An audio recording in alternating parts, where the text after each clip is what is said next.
20 years of excellence. Sun International Institute of Tourism and Management. కానీ అమృతం కన్నా ముందు మీరు కొన్ని మూవీస్ తీస్తారా? ఒక ట్రెండ్ లేదా అమృతం తర్వాత? లేదండి, అంటే నా ప్రస్థానం, సినిమా ప్రస్థానం started as an assistant director with Raghavendra గారి దగ్గర అసిస్టెంట్ డైరెక్టర్గా సుందరకాండ, అల్లరి ప్రియుడు, ముద్దుల ప్రియుడు, మేజర్ చంద్రకాంత్ ఈ సినిమాలకు పనిచేశానండి నేను.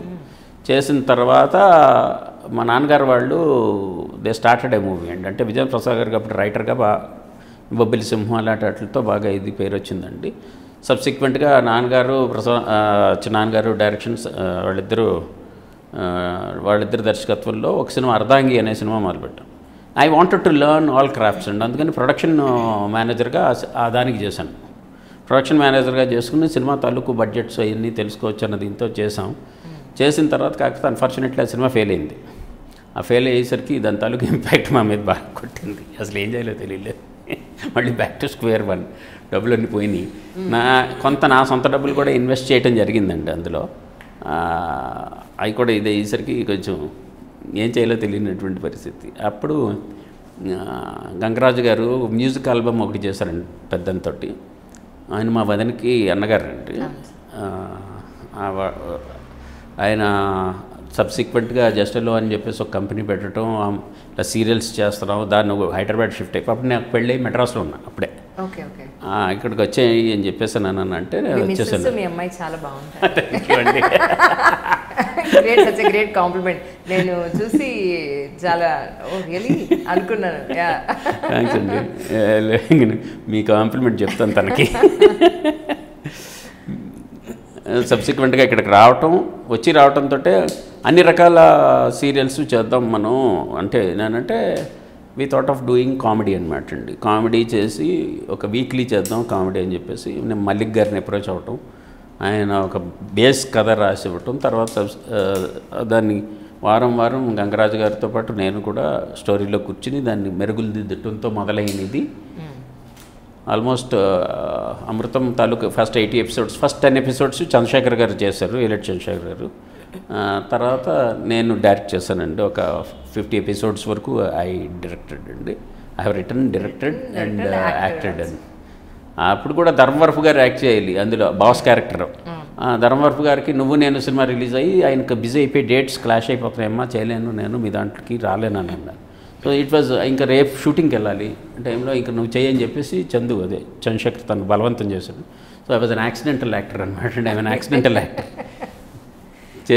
చేసిన తర్వాత అది క్లిక్ అయింది. క్లిక్ అయ్యేసరికి చాలా బాగా అప్పుడు చేయడం జరిగింది. ఒక పాజిటివ్ కామెడీ. అవునండి, క్రెడిట్ గోస్ టు గంగరాజు గారు. అంటే ఆయన ఎక్కడా కూడా అబ్సినిటీ లేకుండా, వల్గారిటీ లేకుండా, ఏడుపులు ఇవన్నీ లేకుండా ఆయన ఒక ఇది ఇద్దామని చెప్పేసి నా సంకల్పంతో దాన్ని చేయడం జరిగింది. చాలా వరకు అది ఆల్మోస్ట్ 306 ఎపిసోడ్స్ అట్లాగే చేశారంట. తర్వాత 2 సినిమాలు అనుకుంటాను, 1 or 2 మూవీస్ మీరు చేసి, అంటే మీరు యాక్ట్ చేసి కాదు, మీరు డైరెక్ట్ చేశానండి లేదా? 1 or 2 కాదండి, ఒక సినిమా షో టైం అని. అన్ఫార్చునేట్లీ ఆ ప్రొడ్యూసర్ దానికి కొన్ని హ్యాజల్స్ వచ్చి ఇట్ ఈస్ స్టక్ అండి. ఎప్పుడైనా బయటకు వస్తే it would be a nice movie అని నేను అనుకుంటున్నానండి. రైట్ నౌ ఐఎమ్ ఆల్సో ఈ కోవిడ్ వల్ల చాలా వరకు ప్రాజెక్ట్స్ ఆగిపోయినాయండి. ఇప్పుడిప్పుడే మళ్ళీ అన్నీ మొదలవుతున్నాయి, అంతా ఓపెన్ అయింది కాబట్టి. ఇన్ఫ్యాక్ట్ 2019 అంతా ఐ వాజ్ ఇన్ ముంబై అండి. We were doing some TV series, అంటే టీవీ సిరీస్కి వెబ్ సిరీస్కి కథలు అందించి దీంట్లోనూ అట్ ది సేమ్ టైం నా డెబ్యూకి ఒక కథ రెడీ చేసుకుని కాస్టింగ్ అంతా కూడా ఇంత అయ్యి మొదలుపెట్టి సాంగ్స్ కూడా రికార్డ్ చేసిన తర్వాత అండ్ దిస్ కోవిడ్ కేమ్ అండి. So we had to stop it temporarily. ఇప్పుడు మళ్ళీ మొదలవుతున్నాయండి, మళ్ళీ డేట్స్ తీసుకుని అదొకటి ఉందండి. అది కాక తెలుగులో కూడా 1-2 ప్రాజెక్ట్స్ నన్ను అప్రోచ్ అయ్యారు. అవి కూడా they are in getting finalised అండి. అది అయిన తర్వాత చెప్తాను మీకు నెక్స్ట్ టైం ఇంటర్వ్యూలో. తప్పకుండా. కానీ మీరు చాలా వాటిల్లో వేలు పెట్టారు. ఫ్రమ్ ద బిగినింగ్ నుంచి ఫిల్మ్ ఇండస్ట్రీలో మీకు ప్రతి అంటే 24 క్రాఫ్ట్స్ అని అంటే 24 క్రాఫ్ట్స్ అని అంటే మ్యూజిక్ మీద అంటే అన్నయ్య మ్యూజిక్ డైరెక్టర్ అవటం గురించి ఆయనతో పాటు ఆయన పక్కనే ఉండి కూడా ఒక 2 ఇయర్స్ ఆయన తాలూకు డేట్స్ ఆయన తాలూకు మేనేజర్గా ఉన్నాను.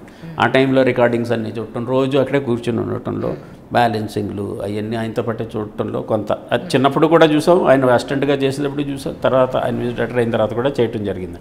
సో ఆ రకంగా మ్యూజిక్ మీద చిన్నప్పటి నుంచి కూడా మ్యూజిక్ మీద ఇంట్రెస్ట్ ఉండబట్టి ఇన్స్ట్రుమెంట్స్ లేకపోతే ఆర్కెస్ట్రేషన్ ఎలా చేశారు, ఈ మ్యూజిక్ డైరెక్టర్ ఎలా చేస్తాడు, ఆ మ్యూజిక్ డైరెక్టర్ ఎలా చేస్తాడు అన్న కంపారిజన్స్ ఇవన్నీ ఉండటంలోంచి మ్యూజిక్ మీద అవగాహన ఉంది. ప్రాక్టికల్గా అది జనరేట్ అయ్యేటప్పుడు ఎలా చేస్తున్నారు అన్నది చూడటం కూడా అవకాశం లభించబట్టి దాని మీద తెలిసిందండి. అండ్ యాజ్ అసిస్టెంట్ డైరెక్టర్గా చేయటంలోంచి వేరే అసలు మిగిలిన క్రాఫ్ట్స్ మీద కూడా అవగాహన వచ్చింది. పర్టికులర్గా ఎడిటింగ్లో అండి. We use to stay in editing room. We have seen so much of evolution in editing techniques అండి. నేను అసిస్టెంట్ డైరెక్టర్గా పనిచేసేటప్పుడు మూవీలో ఉండేది. మూవీల మీద ఇప్పుడు డైరెక్టర్స్ కానీ అసిస్టెంట్ డైరెక్టర్స్ కానీ ఇప్పుడు కూర్చున్నారనంటే వాళ్ళ తల బదలైపోయి they will quit this industry అండి. అంత కష్టం అండి దాని మీద. ఇప్పుడు ఇన్ఫ్యాక్ట్ ఈ డిజిటల్ టెక్నాలజీ వచ్చిన తర్వాత everything has become so easy and comfortable. అది చాలా హాయిగా ఉంది ఇప్పుడు. And those were the times when there was no monitor అండి. డైరెక్టర్ కూడా తెలిసేది కాదు. అట్లీస్ట్ డైరెక్టర్స్ వ్యూ ఫైండర్లో ఫస్ట్ ఒక మానిటర్ చూసుకునేవారు, ఒక రిహార్సల్ చూసుకునేవారు కాబట్టి వాళ్ళకి అవగాహన. ఇప్పుడు అసిస్టెంట్ డైరెక్టర్స్కి ఏం అవగాహన ఉంటుంది, ఏముండదు. సో యాక్షన్ కంటిన్యూటీస్ చూసుకుంటాం చాలా కష్టంగా ఉండేది. అప్పుడు నేను చేసేటప్పుడే మనం ఒక వీడియో కెమెరా పెట్టుకుందాం, సైమల్టేనియస్గా వీడియో కెమెరాతో కూడా షూట్ చేసి మనం రివైండ్ చేసి చూసుకుంటానికి ఈజీ కదా అని అన్నాను. అన్ఫార్చునేట్లీ మా సీనియర్ ఈ thought it was an amateur idea అండి. అలా కాదు, మనం ఇలాగే గుర్తుపెట్టుకోవాలి, మెమరీ పెట్టుకోవాలండి. ఐ డోంట్ నో, ఇప్పుడు అందరూ కూడా అదే చేస్తున్నారు. సో ఆయన అలా అన్నారు, నేను నవ్వుకున్నాను. అది ఎందుకంటే ఇప్పుడు వీవర్ ఓన్లీ 3 మెంబర్స్ అండి. 3 అసిస్టెంట్ డైరెక్టర్స్ ఉన్నారు. దేనికి నేను అల్లర్పిరెడ్డికి చేసేటప్పుడు 3. 4వ ఆయన ఎప్పుడు కూడా దీంట్లో అంటే ఎడిటింగ్ రూమ్లోనే ఉండేవారు కాబట్టి ఆన్ సెట్స్ 3 ఉండేవాళ్ళు. అందులో కోఆర్డినేటర్ గారు ఆయన డైలాగ్స్ చూసుకుంటూ లేకపోతే నెక్స్ట్ సీన్కి అరేంజ్మెంట్స్ కోసం ఎప్పుడు కూడా he will be of sets. ఇంకా అసోసియేట్ మొత్తం చూసుకుంటూ ఉండేవారు. కొండ రాజేష్ అని ఆయన ఉండేవారు. ఆయన చూసుకుంటూ ఉండేవాడు. ఏంటి డైలాగ్స్ చెప్పడం కానీ, నెక్స్ట్ ఏంటి ఇది కెమెరామ్యాన్కి నెక్స్ట్ షాట్ చెప్పడం కానీ, అంటే డైరెక్టర్ గారు చెప్పేసిన తర్వాత ఏమేమి ఉంటాయి ఆబ్జెక్ట్స్ అయ్యి. ఇంకా నా పని ఏంటంటే క్లాప్ కొట్టడం, ఎడిటింగ్ రిపోర్ట్ రాసుకుంటాం, డ్రెస్ కంటిన్యూటీస్, యాక్షన్ కంటిన్యూటీ కూడా చూసుకోమనివాడు మా కో డైరెక్టర్ గారు. యాక్షన్ కంటిన్యూటీ చూడటానికి ఏంటంటే నాకు ఇలా ఆ రోజుల్లో ఫిల్మ్ కాబట్టి కొంచెం ఫాస్ట్గా మూవ్ అయిపోవాలి. అలా క్లాప్ కొట్టి ఇలా కింద ఇలా కూర్చుని ఉండేవాడు. ఇలా కూర్చుని ఉండటంలో అక్కడ ఏం జరిగిందో మనకి ఏం తెలుస్తుంది? కట్ అంటారు. కట్ అన్నప్పుడు నలుగురు కాంబినేషన్ ఆఫ్ ఆర్టిస్ట్ ఉన్నారు అనుకోండి. ఒకళ్ళు చెయ్యి ఇక్కడ కుర్చీ మీద ఇలా ఉండొచ్చు, లేకపోతే ఇంకొకళ్ళది ఇలా ఉండొచ్చు, ఒకళ్ళు ఎట్టు చూస్తున్నారో తెలియదు, ఎవరి మీద కాన్సన్ట్రేట్ చేయలేము, ఒకళ్ళ మీదే చేయగలం. ఇది అయిపోయిన వెంటనే టేక్ ఓకే అని అంటే మళ్ళీ ఎడిటింగ్ రిపోర్ట్ రాసుకోవాలి. సో ఈ యాక్షన్ కంటిన్యూటీ ఏమయ్యా బ్రహ్మానందం గారు ఎటు చూశారు అని అంటే ఏమో ఎటు చూశారు, ఆయన అటు చూశారు, షార్ట్ ఉంది, ఇటు చూశారో మాకు తెలియదు, ఇది ఒక పరీక్ష, మరి నువ్వు చూసుకోవాలి కదా అని. నేను ఎక్కడ చూస్తానంటే నేను క్లాప్ కొట్టి కింద కూర్చున్నాను కదా, అందుకనే అంటున్నాను మనం వీడియో కెమెరా పెట్టుకున్నాం అనుకోండి మనకి అది రివైండ్ చేసి చూసుకోవచ్చు. ఆ కట్ అన్న చోట వాళ్ళు ఎలా ఉన్నారు అని అంటే he didn't find that idea to be exciting అండి.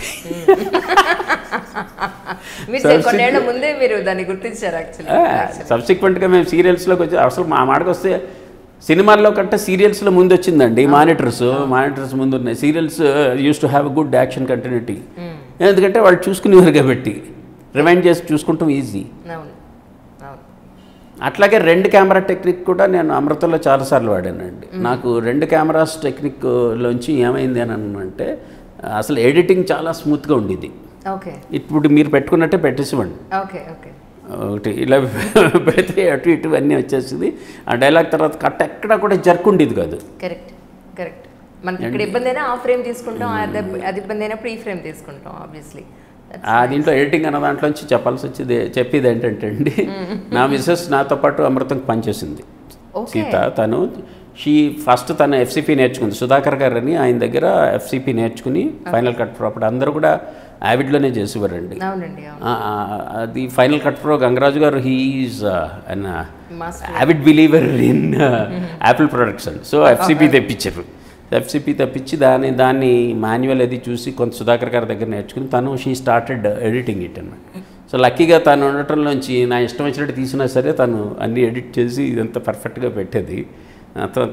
పొద్దునంతా షూట్ అయ్యేసరికి సాయంత్రం అయ్యేసరికి తీసుకెళ్తే రాత్రి అంతా ఎడిట్ చేసి మర్నాడు పొద్దున్న చూపించారు. సో ఆ రకంగా చాలా ఇదిగా నాకు ఉపయోగపడి, అంటే మేమిద్దరం కలిపి చేసాం చాలా. మీరు లవ్ మ్యారేజ్ ఏంటి? కాదండి, అరేంజ్ మ్యారేజ్. Arrange marriage. పాప ఏం చదువుతుందండి? పాప right now she completed her BBA అండి. She is planning to pursue her masters in Australia. And మా ఆవిడ కూడా సబ్సిక్వెంట్గా అమృతం తర్వాత she shifted to software field. యాక్సెంచర్లో సాఫ్ట్వేర్ ఇంజనీర్గా ఒక 6 years పనిచేసిన తర్వాత ఇంకా పాపకి అవసరం పక్కన ఉండాలి, తన చదువు అది చూసుకుంటూ ఉండాలి అని చెప్పి షీకి విట్టండి. ఇప్పుడు ఏంటంటే ఎప్పుడైనా నేను మొన్న ఒక సినిమా డైరెక్ట్ చేశాను కదా, దాంట్లో తను అన్నీ చూసుకుంటాం అదంతా చేస్తాను. ఇప్పటికీ కూడా if I'm going to direct she will be with me overseeing everything else, everything all crafts. మంచి సపోర్ట్ ఉంది. బాగానండి. మా ఇంట్లో అందరికీ అలా కుదిరింది కాబట్టి అదొక లక్కీ ఇదండి. Spouse being active in partners in profession.